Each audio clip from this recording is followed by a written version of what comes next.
Welcome to Too Long Didn't Read, where Andrea and I'm Stephen, we read the news from newspapers in case you didn't have a chance to read the news. Yeah, that's it. So, we each pick out 3 stories every week and we talk about them. And we kind of cross-pollinate and see what's interesting. And we try and pick out stories that are important to people in our area. Okay, so this is one that I just thought was interesting. I haven't heard or seen anything about it except this article in this paper. So it's a voucher plan for bullied children. So basically, I'll just read this first part. Bullied students could get money to transfer to private schools. So that's the gist of it. It goes through.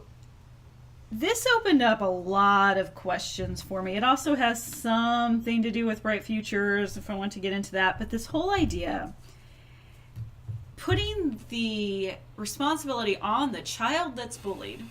Now, first of all, I have no idea how you're going to prove that you're bullied in order to get this, but I'm assuming you're going to have to somehow prove that you've been bullied. Yeah, the guidance counselor has to fill a form out or something. The student who is being bullied has to leave their school.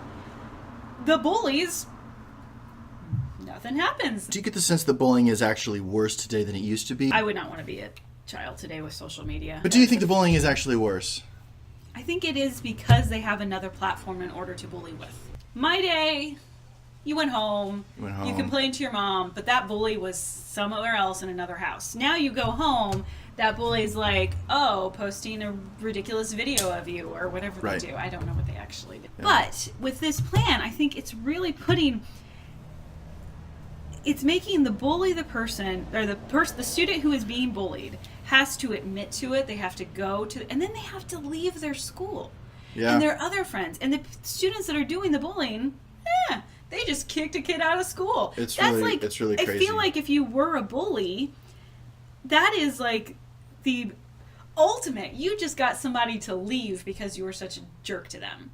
Yeah, so it's blaming the victim, as you say. I feel like it's victim blaming. I remember in 12th grade economics class, we learned ten Stoffel. Ten Stoffel. There is no such thing as a free lunch. There's no such thing as a free lunch. That means that if somebody says, I'm going to give you a lunch for free, it's not really a lunch for free. They had to pay for it or somebody else had to pay for it. If there is a voucher plan for bullied children, that money's coming from somewhere. Just because you take money in the budget from one area and move it to another area does not mean that you did not spend money on that. You did. You just took money from somewhere else. People have a hard time understanding that if you take money from one area and you move it to another area, that is still spending money. And so I don't think that's a very conservative approach.